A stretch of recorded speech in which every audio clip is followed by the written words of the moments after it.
I am a temple who walks the earth. My womb is fertile for giving birth. I am a woman planted in truth. I grow my branches from sacred roots. You are the form of who you want to be. So come untethered, your soul is free. We're here to heal, we're here to thrive. We are a dream who's come alive. We light a candle, our hearts awake.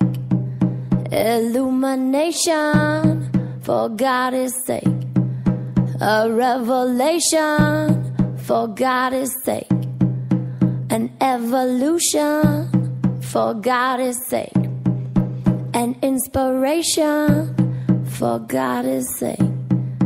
For God's sake. For God's sake. For God's sake. For God's sake. For God's sake. For God's sake.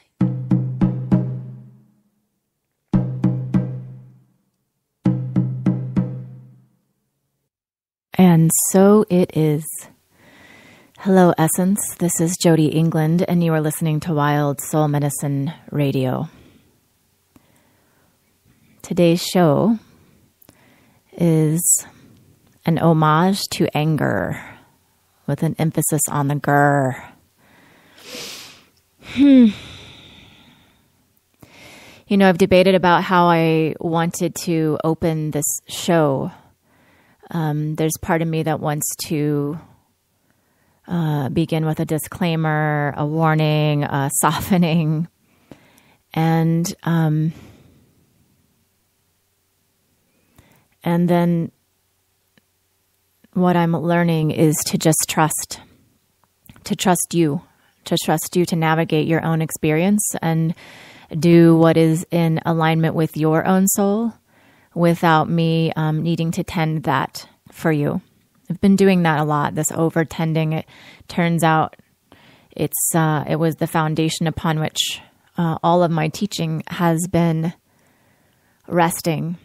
And I'm learning that I can't protect you from me, and I definitely can't protect you from yourself. So, you know, if you decide to stay and listen or run for the hills, that is certainly your journey. And I'm just going to be here doing my journey because that's what I do. That's what I do. And, you know, a lot of shit has gone down over the last couple of weeks. And it's been this really interesting experience because the list of offenses are largely directed at me and carefully hidden so as to be a needle only in my side. But a needle the size of a giant sword ripping out my entrails. And it's been really curious to navigate that. And because this betrayal in my inner circle, you know, really only directly affected a handful of the thousands and thousands of women who are here in this temple. Initially, we decided let's just be internal with this and maybe nobody needs to know anything about it. And let's not bring drama where there doesn't need to be. And let's not give press to something that, you know, is not directly in their experience. And so those were the right choices for then. And then I actually did do some attempts at being really direct and forthcoming with those who were more directly affected. My magic school women, the personal coaching clients who were directly in the experience. And I'm in deep gratitude for those women for being, one, courageous enough to be in this close walk with me, and two, for being a sounding board for me to have a pulse on what's working and what's not working, and to have an experience of experiencing myself. And so as we came into Wednesday today for the show, there's this question of like, am I going to do the show or not? And am I going to talk about this or not? And I have some very wise advisors, and I've been deep in consultation with them, and every one of them, except for Lance, who's coming around really beautifully this morning after a lot of fire breathing from me. He's got it. He's on board now. But every one of them is just like, I don't know. I don't think it's clear. I don't, Jenny said really beautifully, like, it feels like a cake that's in the oven that's not all the way baked, and you're going to take it out and share it before it's baked, and you're going to have better wisdom on this later when you're, more on the other side of it. And I value all of that advice. I really do. And so what I've come to is that I'm going to ignore all of the advice. And I'm going to walk my path for myself. The reason that I do this show is for myself. I show myself to know myself. This is a release valve for me. This is a place for me to experience myself. If it happens to teach something to some of you, fantastic. And I continue to let go of any attachments, conscious or unconscious, that I have to that being my point. So as I settled into that, I started to feel, how can I come on today and talk about anything other than this giant bowling ball that has been crashed through the center of my being and my family and my business. And, the curiosity and this carefully laid trap is, how do I do that without it being personal? How do I do it in a way that it is hearable? How do I do it in a way that my intention is not to harm someone who has harmed me? And, as I felt into all of those pieces, what I just kept feeling was shushed. I kept feeling shushed, like, it's like saying to someone who has a spear sticking out the side of them, like, could you groan just a little less loud? Because actually it's disturbing my peace over here, right? Instead of a sisterhood where we can come together and say, like, oh my God, look at that spear sticking out of your side. Let me help you with that, right? Let me be here with you in the turbulence of it. There's this really interesting experience of, I don't think people know what to do with someone who's willing to be in the fullness of the experience of their pain. That's my story. That's my experience. I haven't yet been met in it. And it might be just, the way that I've created my life so that I have to experience it by myself. And, and it might just be what is, it might just be like, it's time for us to up level as a sisterhood. And, so what I want to start with is,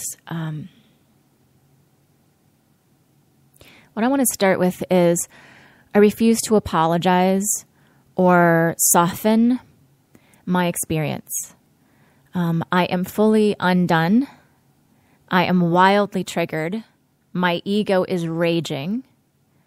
And my soul is also front and center. I'm all of those things. I'm all of those things. And we do ourselves and each other a disservice by pretending like being conscious means we never get angry and we never get wounded. And when we are so, we can only come forward when it is handled. You know, if we're healing the wounds of sisterhood and the way that we've speared each other in the side and in the back and ripped each other's hearts out over eons and eons, if we want to heal that, we have to start by being honest when it fucking happens. Instead of reverting to like, oh, I don't want to get in the middle of it. It feels like parents fighting. And, you know, I've never had a bad experience with her. So, you know, it must not be true. And I'm just going to stay out of it. There's medicine here for us sisters. This is not about me convincing you that she's the villain and I'm not. This is inviting you into a deeper experience so that you don't just be a sheep on the sideline. There's a million things happening in our world where people are like, I didn't love it. I didn't love it that guy shot up a bunch of people at Planned Parenthood. I happen to support Planned Parenthood and I really like it. And I thought that was shitty what he did. I'm going to make a Facebook meme about that. Right? But I'm not going to talk to my neighbor about it. I'm not going to stand up to the loud, hateful voices in my feed or the parents at my children's school or the bigoted people in my store who are silently applauding that guy or loudly commemorating him. It takes a little anger. It takes some messiness to stand up and say, that is not okay. What you did is not okay. And I will not condone it with my silence. And I will not condone it with my complacency. It's funny, you know, I've really been in this exploration of like, hey, well, I teach about not having a story. And here I am faced with all my students being like, well, I'm going to not have a story about that. What happened between the two of you, right?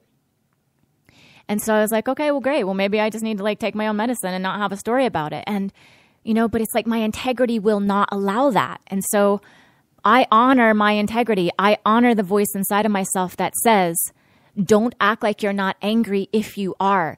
Don't pretend like you're not wounded. Don't skip over this evisceration that was caused by someone who was closer to you than any other human being besides my husband.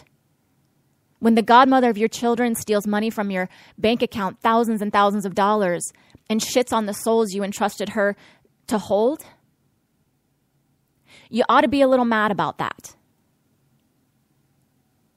And me being mad about it does not mean you have to be mad about it. And this is the thing, right? This is the curiosity that I have around, you know, Jenny and I were just talking before this because, you know, she was saying like, well, you're a teacher. And so what do you want to be teaching? And I said, well, you know, actually, first and foremost, I'm a being.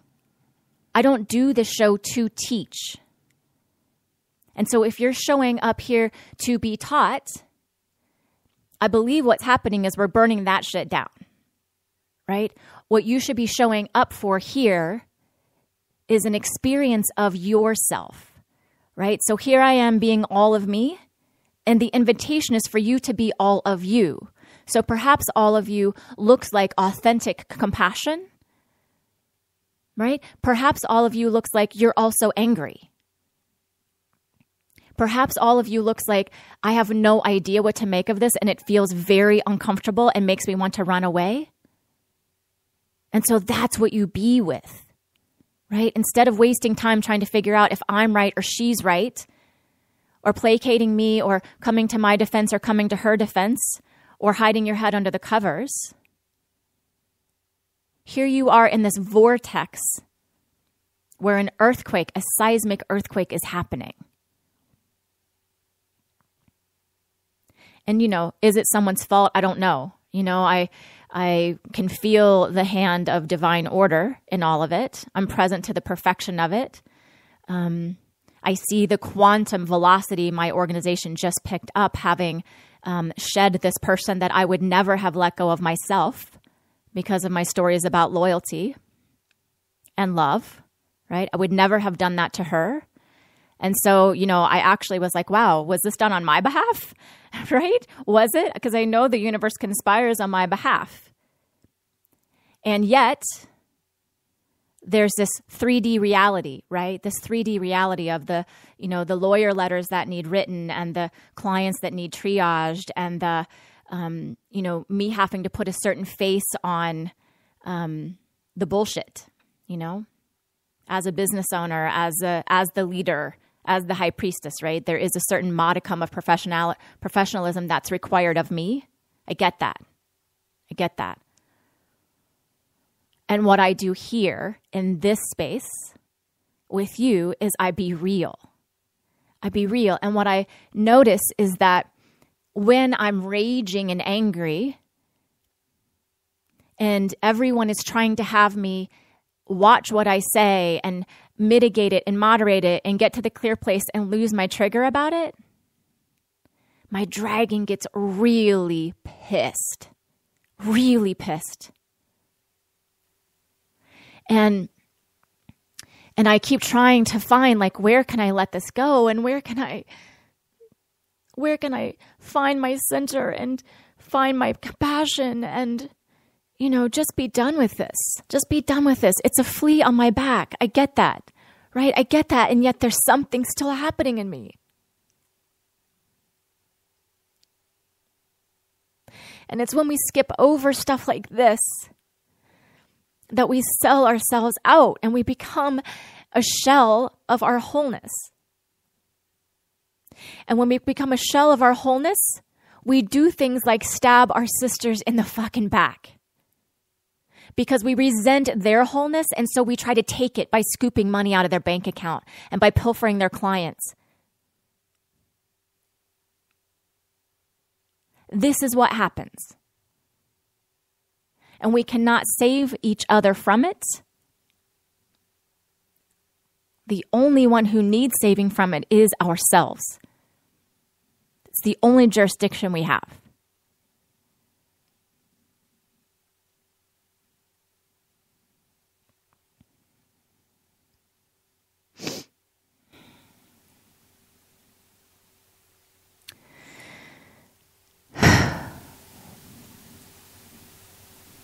And so, where does this leave us? It was interesting.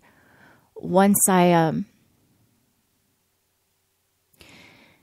of the things that I received as wisdom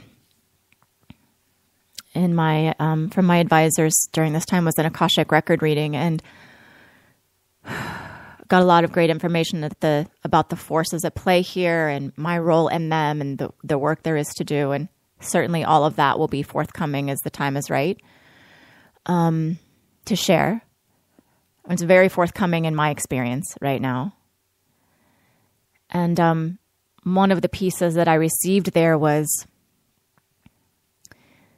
information about the karmic ties that I am completing related to risky behaviors that I've had over many, many lifetimes. I certainly know well the walking the edge between genius and madness, between righteous anger and burning the villagers for not agreeing with me, right? It's an edge. It's really an edge. And when I made the decision to actually come this way today, all of that was flashing through my mind. Like, is this another, like, this is a very risky thing to do.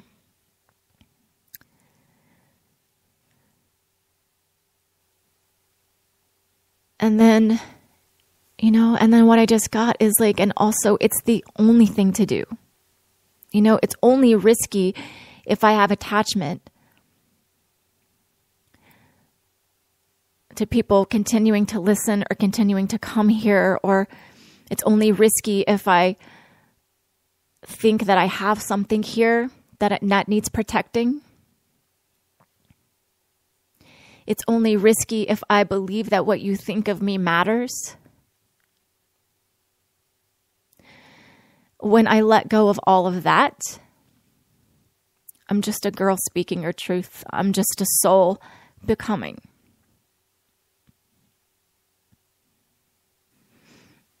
And your happiness and your deliverance is not my responsibility.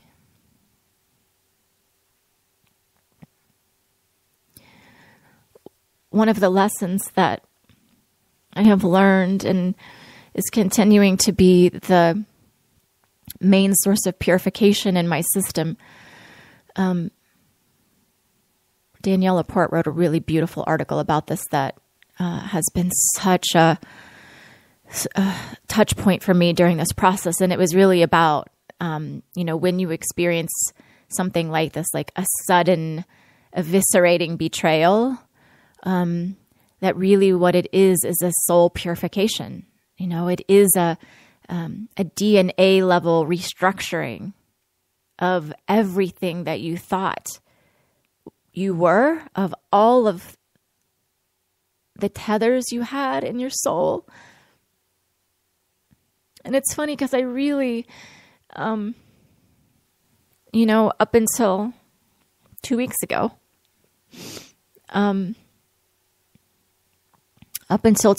I really was like, pretty sure that I was unfuckable with, and there's really just a few places that I was even conscious to that I could really still be triggered in this way.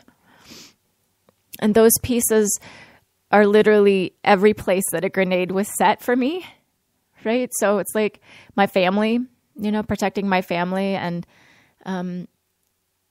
having the godmother of my children, who just became their godmother when we divorced my parents, a couple months ago. So having my daughter be abandoned without a goodbye or an explanation, or, having her be hurt as a result of someone wanting to hurt me. Turns out I'm still very fuckable with there.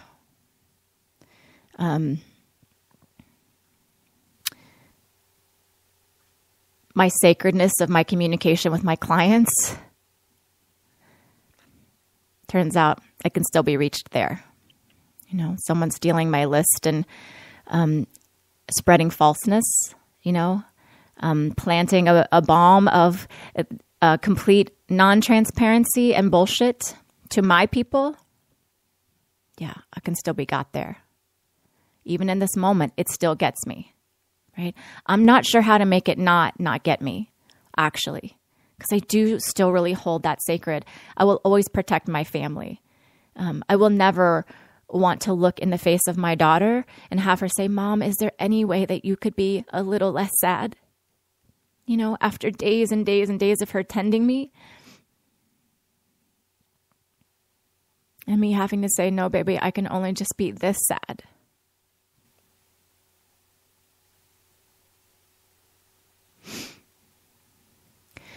It turns out I also am really attached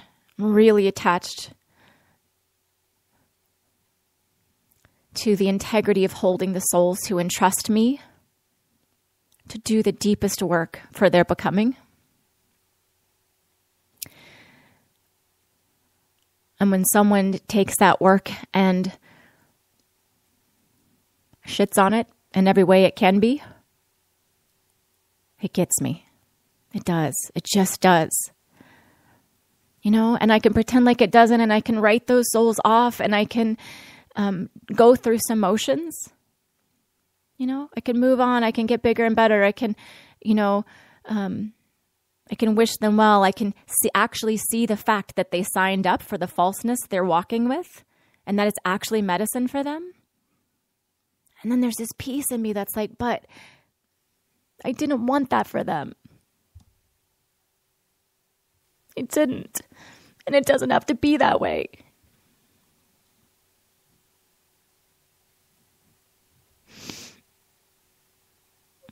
And so much of what's unraveling in my system is, there was this giant awareness of like, I kept saying in my mind, like, are you kidding me? After all I've done for her? After all I've done for her? paying her for a year for a job she actually wasn't capable of doing instead of paying myself, right? Because I wanted her family to be okay instead of mine, gifting her a full coaching business, like free training, free sessions with me, like all of the things to try to make her better, to prop her up, to do the things, That all happened. That's really true, sisters. You might not want to hear it, but that's what happened, right? And so when I kept hearing myself saying, like, after all I did for her, really? I had to look at it. I had to look at it and be like, yeah, so maybe the problem is I was doing it as a sacrifice, right? I was doing it to try to make her someone I would want to hang around with. I was doing it so that I could try to make her able to do the work that I can do. It wasn't actually an equal exchange. It's what my system was set up for.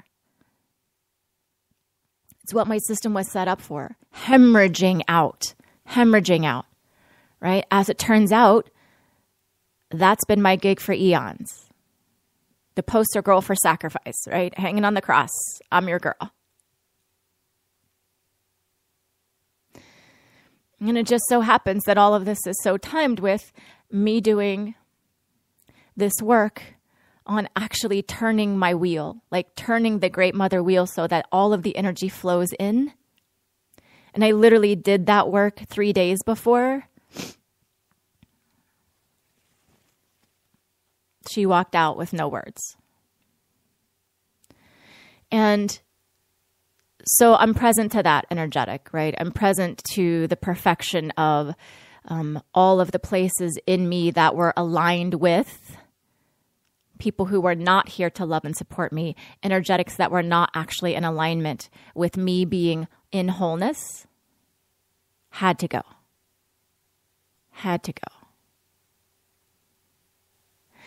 And it's also very disconcerting because it's literally like pulling back the carpet on all of the ways that I actually am oriented to life, right? Like everything is about sacrifice. Everything is about enduring. Everything is about putting up with.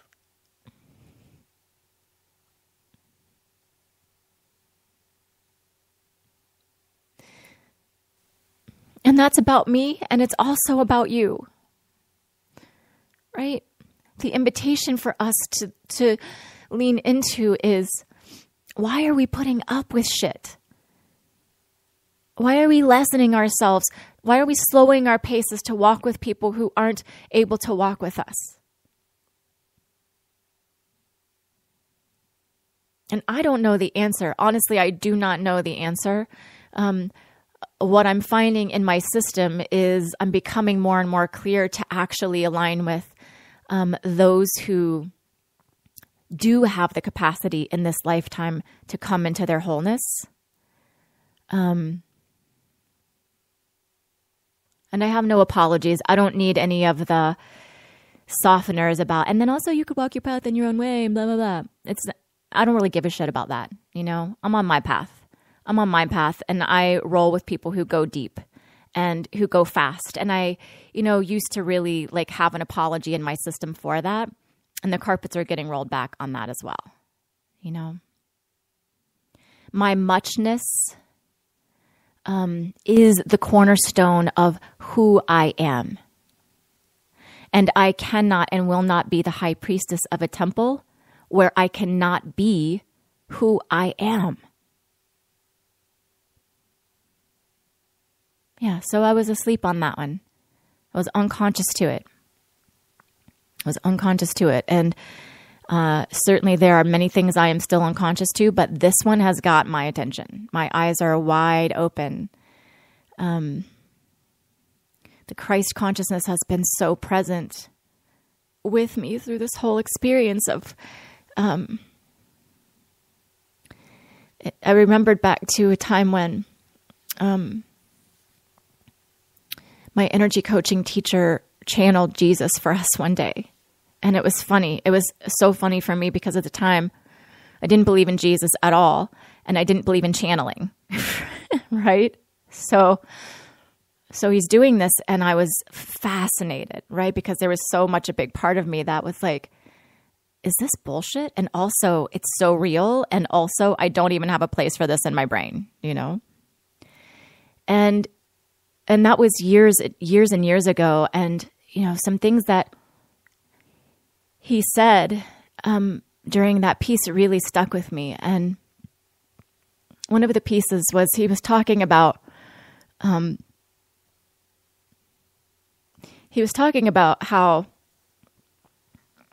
there's no reward in heaven for living your purpose.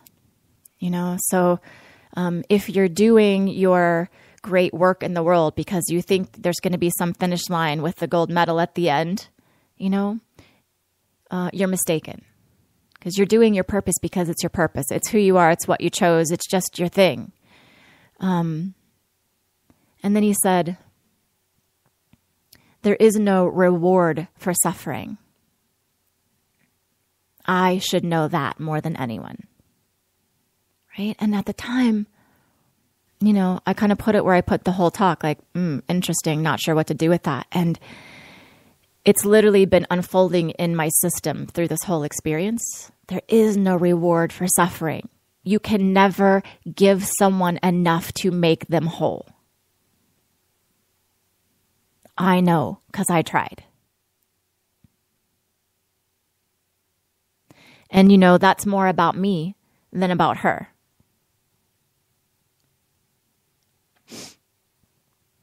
And it's also about you.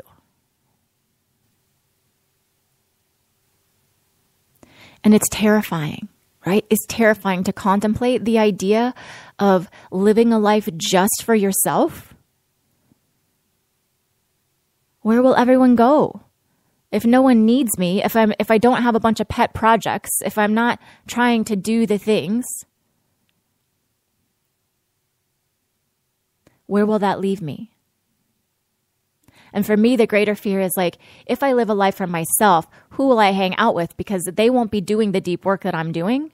And so I won't be interested in them and they won't be able to hang out with me. Right? So a lot of us have that fixing complex as well. You know, I have to fix you so that you can be whole next to me. Right? And of course, the answer is all we can really do is tend our own wholeness. So here I am unraveling my carpets. No more sacrifice necessary. I'm not in that game anymore. If it doesn't actually serve me in this moment, it's a no from me.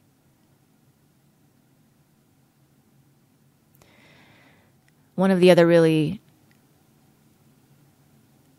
enlightening experiences I had during this process was I went to see The Hunger Games with my children. And that movie has been such an archetypal theme, you know, for years since we first read the books. And, you know, as Untamed You was being born, the, you know, Girl on Fire was, you know, a big piece of the work. And so we went to see the final movie in that series, and I was moved the entire movie, right? It was moved the entire movie because it begins with, PETA. You know, PETA has been kidnapped and poisoned, and he can't actually see Katniss for who she is. He can't remember that she loves him. He thinks she might be dangerous, right? And this is the story of my life, right? This is what's happening with me. And so I was watching it with my daughter, like she's holding hands. She sees it too, right? And what's happening is, you know, he tries to kill Katniss.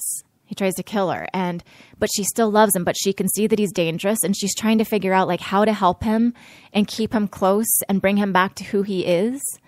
But he's a total liability, right? He's a total liability, and they keep trying to bring him along on the trips, but then they have to watch him because he's actually, you know, he looks one way, but he's actually another way. And he literally does like kill some people when they turn their back, you know? Even though somewhere in there he's good, but he's like totally lost. And so that was happening. And I was just sobbing and sobbing because I was watching like, literally like watching, like, how is this going to turn out? Like, how does this become something else? You know, where is the redemption here for her or him? What's the lesson? You know? And so there's this part where they're running through the tunnels trying to get where they're going, and some of their group gets picked off by the monsters and they don't make it, and you know, they get to a safe place, and Katniss just comes clean with them and says, actually, this was all my idea to do this thing. I don't have orders from anyone else to do it, and everyone died because of me. Everyone died because of me. And I'm really sorry.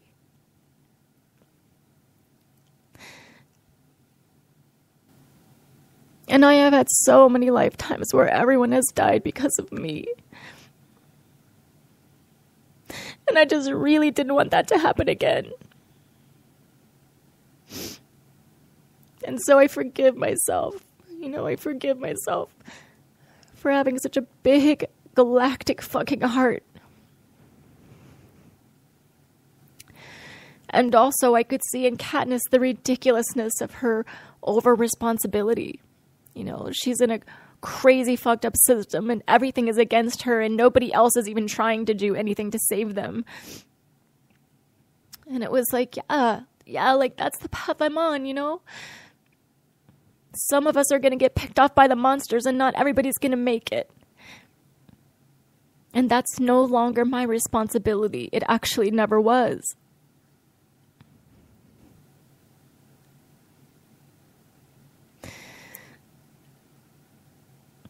You know, and in a way, that's actually a really more painful way to love, because it's like, I can't actually stop loving and rooting for you all. And so when the monsters get some of you, it's like, fuck, another one. And then I just have to give it up to the higher authority. Like, I don't know all the plans. There's certainly more saviors than me. I'm not even a savior. I'm taking myself out of that game, right? I'm unhanging my shingle from a savior in all of the unconscious ways that I was carrying that around.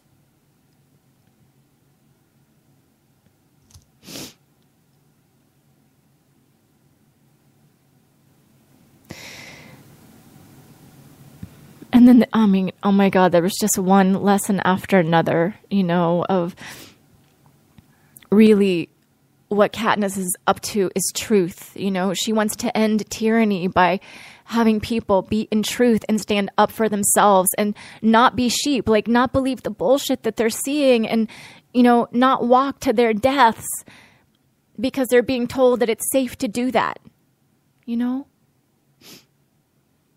She's not asking them to listen to her. Everybody's trying to listen to her, right? Everybody's trying to like pick between her words and her movements and her motions and make it mean something. Wait, I think Katniss said this. I think we're supposed to do this, right? And she's like, no, listen to yourself. Take up your arms. You and I are both slaves to the same thing. I cannot do this for you. You're fighting the wrong person.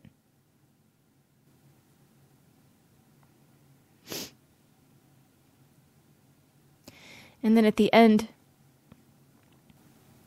she ends up shooting an arrow in the heart of the false leader. And they thank her for her service, you know, and there's this moment where they just say, you carried more than we ever could have asked. And we thank you, you know? And I just felt like it was just a cosmic wink to me of like, it's really okay to let go of this. You know, the suffering was necessary. The sacrifice was necessary for lots of different reasons on many, many dimensional levels. And I did it and I chose it. And I get to be complete with it, you know? And then when they sent her off, they said, and now go live the life of a victor. And so she went home and she raged and she mourned her losses and she grieved her dead sister. And then Peter came home and they had succeeded in trying to help him remember some of who he was. But the way they did it is he would say, like, I have these confused memories. And so, this is what I'm remembering, true or not true.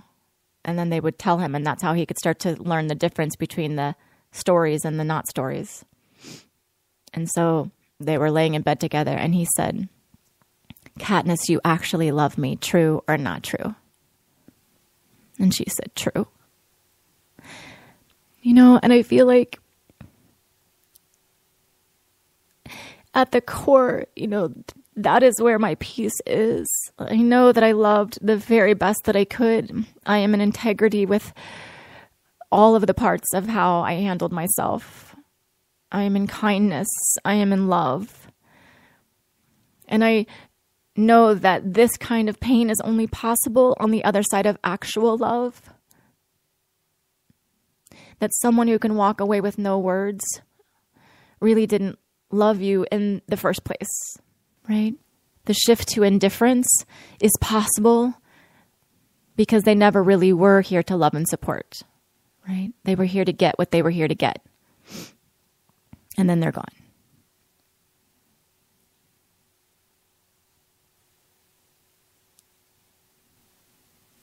That does piss me off, actually. That does piss me off. I have some judgment about that. My ego hates it. It feels like a soul weakness to me. And also,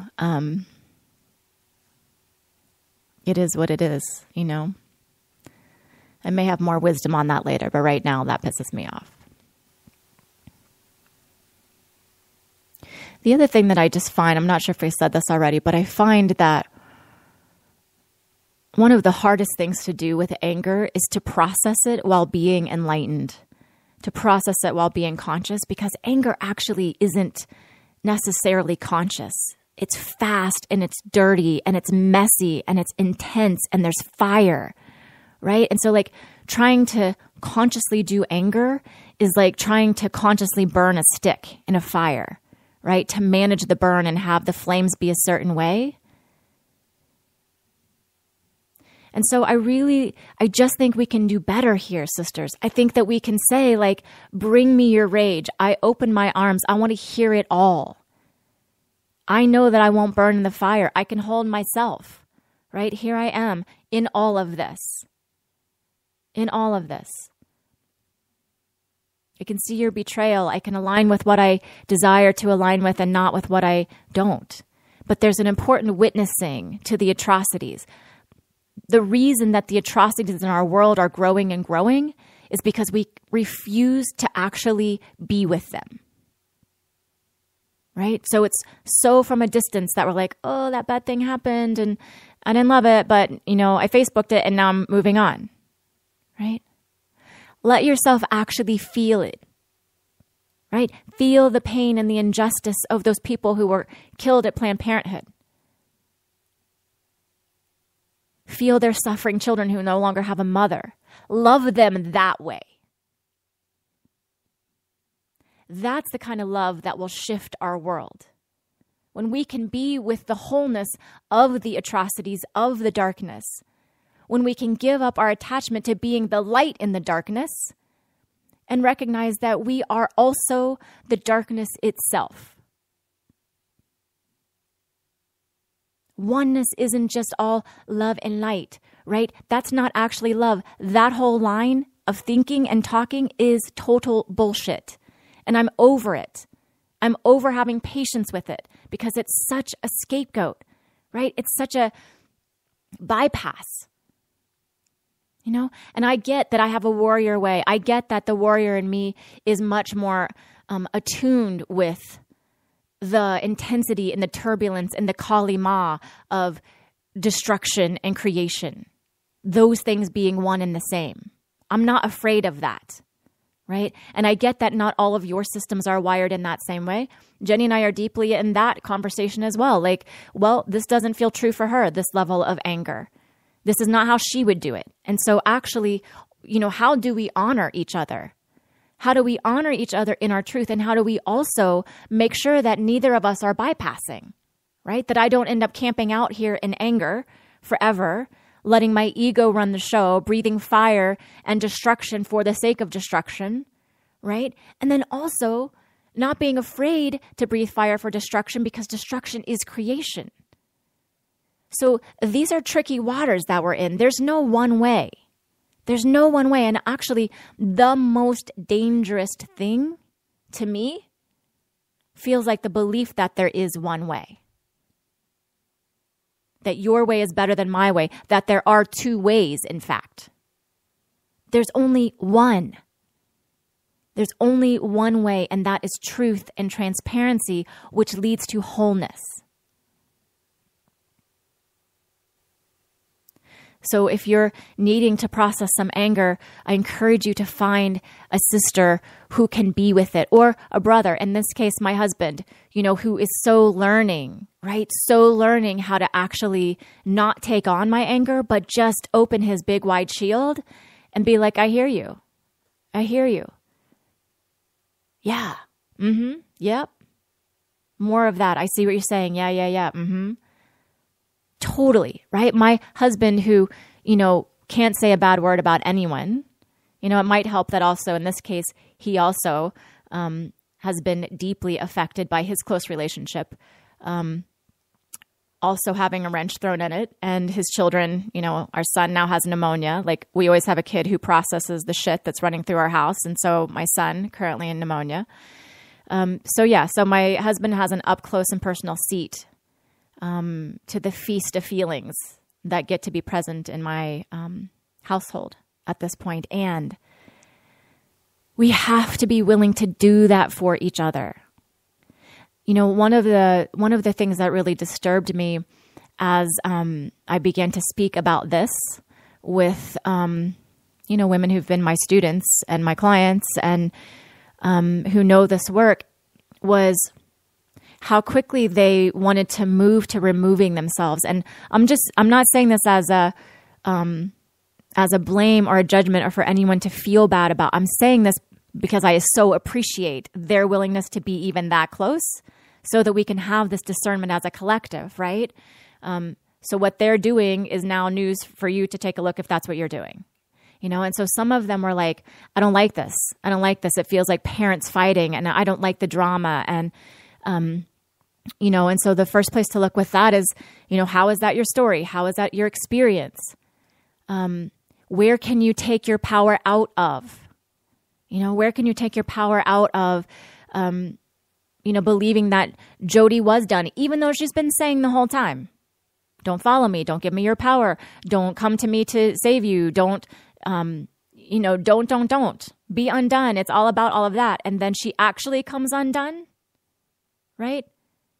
She actually comes undone, not in a soft, vulnerable, like crying, I don't have this figured out way, but in a collie fucking warrior ass, ego trippy, messy, triggery, undone way. And let's just see what's on the other side of that. Where does it require you to unwind your power from what you think I am? It's good medicine. It's good medicine. I know it's bitter. I know we'd rather not have to do those things. We all want a soft pillow to lean into. We all want to believe that Jody doesn't actually get triggered and she's got it figured out. And, there's hope for me because she's doing that. And then Kali whispers in my ear, if they're believing that, you have to burn it down. Again. Burn it down again. There are no attachments here. There are no safe places because there are no unsafe places. We're constantly throwing ourselves on the pyre. That which we believe we are, that which we want to be, everything we're attached to, we don't get to keep any of it. Any of it. I really wanted to. Believe me, I keep looking. As we will, as you will. I keep hoping there's some resting place. There's something I get to just have. And then as I was sharing with some of the women who were most deeply affected by this leaving, right? Who had vulnerably been in sacred space with her before she walked away with no explanation, and perfectly played into all of the, wounds that were exposed in that experience, and navigating the turbulence of that, right? Through my people. And, what I so wisely shared with someone else and then took as medicine for myself is find what you can't lose and be free. Right? So there's all of the things that I think she took from me. And I'm still very much in the midst of the tornado of what that feels like. And then there's the somewhere on the other side of that is the truth. Is the truth. That which cannot be taken is my freedom. And so many of my beautiful students are taking that medicine, right? It's so gratifying to watch them so wisely, courageously navigate these pieces, right? And be like, okay, great. So yeah, there was a piece I was attached to there, and a piece there, and a piece there, and also unrolling the carpet of that. This is about me. This is where my center is. Yeah. And a deep bow to those women.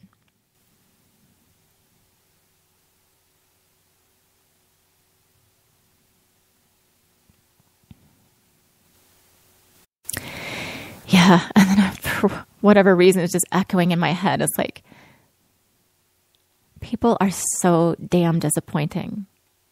They just are. They are. They will let you down every single time. And my old warrior self, like that used to be my mantra. And, and so of course I would create it and I would get disappointed all the time. And, and then one of the really interesting pieces of this experience for me was the first 10 days or so, I was really just in the grief of it. I was really in the grief of it. And I, kept saying like, wow, I'm actually somewhat surprised and gratified to see that I no longer have the gear of closing my heart. So all I can do is just feel the grief raging through my system. And, that felt big. It felt like, yeah, I've done a lot of work on that. Like instead of cutting her head off, or fighting her, I'm just going to be here feeling this. And that's definitely one of the ways that you can deal with the disappointingness of people is to not expect something from them, to not attach to something from them. So I do have expectations still, right? Like I have high expectations for my students and for the people in my inner circle and the integrity of the people who walk with me, very high. I'm going to continue to have those, and also, I don't know that I can articulate it yet, but I can feel a realignment happening around my attachment to that. It feels like a really curious fine line about like not expecting disappointment, because then I would be creating that, and also not expecting it. Yeah. So it may have something to do with like, people will be people, they'll be broken and they'll be unwhole and they'll be triggered. Oh yeah. It's like what I'm doing right here. Yeah. Which brings us to the question, which, Christina has been deeply in this conversation with me, and I deeply appreciate wise warriors, because it's, and Effie's been holding that space for me too, of like, they can easily meet me here in this level of intensity and anger. It doesn't scare them. It actually enlivens them as well. And also they're wise enough to ask the important questions, right? To ask the important questions like, how are we safe with betrayal? And what do we do? What do we do when a sister betrays us? How do we come back from that? And do we need protecting from it? And, and Christina, I read something that you said right before I came on, which was like, may we, all be in this together and be the fullness of who we are as long as it doesn't hurt someone else, right? And I think that's the piece where I'm at, is I certainly don't desire to hurt anyone else. And yet, when there is someone in our midst who is hurting me or hurting us, does it require some righteous anger? Right? And if that anger hurts the one who's hurting us, does that mean it was the wrong thing? I don't have the answer to that, but I can feel, for a while, I've been feeling this pull, like this radio show platform is beginning to be called into service in the world in a way, right? Like more of an active force in the world, not just a coming to listen, but an actual result out in the world. And I'm tending it really carefully because it's easy to jump on the bandwagon of like, let's pick up our pitchforks and go after, right? Let's go lynch the sister who did the hurting. And we're learning. We're just beginning to even learn how we would discern such a conversation. But even outside of our sisterhood, there are these issues in our world that are calling us. We can't just keep wringing our hands and saying like, yeah, gun control is a thing and we ought to have it, but it's not going to happen. And like, keep posting stuff on Facebook. That's not going to actually do anything. So if we end up saying some angry words that hurt the feelings of the NRA, does that mean that we should not say them? I don't know. I really don't know the line for that. We certainly have to tend to things like engaging, right? Engaging with people who aren't capable of actually having an intelligent conversation, who aren't interested in finding the right way, right? They aren't interested in playing in discovering a solution that honors us all. And so, I don't have the easy answer. I don't. All that I know is I can't do it another way, and I can't actually get to a clear space in myself when I'm worried about hurting you, because your belief in your ability to be hurt is the thing that had you already hurting me, right? So what I know is I got to just be who I am. I can no longer tend your woundability. I can't tend your hurt feelings. I'm tending myself. I'm looking to be the clearest channel that I can be. I'm looking to be the most whole that I can be. In the midst of that, some people will for sure get hurt by me, right? And, I trust that that's a dance we're all agreeing to together, right? In the same way that I'm taking my medicine of seeing that this soulmate was always actually going to do this thing to me. That actually was our walk.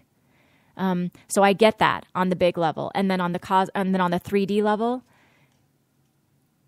I'm still very fucking pissed at her. Very. And I have questions in my system that were not there before around how do I be this vulnerable and protect myself? How do I vet those close to me so that I can go about being myself? And also not have someone come up against their wounding and turn around and stab me again. I desire not to go out that way again. Yeah. So I have no beautiful bow to tie on top of this. Do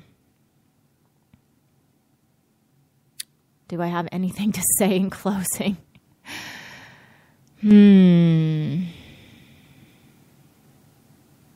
I just checked in with Kali Ma. She's so present in this conversation. And, what I love about her, I actually looked her up before we hopped on because she is a regular guide of mine. And also, she scares me a little for sure.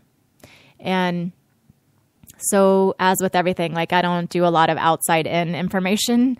So I know who she is and I know what she's about. But she was telling me this morning, go read about me. Go read about me. So I looked her up, and what I noticed, is that she is the goddess of all of life. All of life stems from her creation, right? And, of course the Christians got a hold of it, and there's all kinds of bullshit about, her darkness and the mother of disease and eating the entrails of her lover and all of those things. And also in the clearest space, if you can open beyond the dichotomy, right? If you can open beyond the belief that there are two paths, that creation is a path and destruction is a path, that there is a light and a dark, that there is a love and a not love, right? If you can transcend that for a moment, then you get a taste of the true Kali Ma.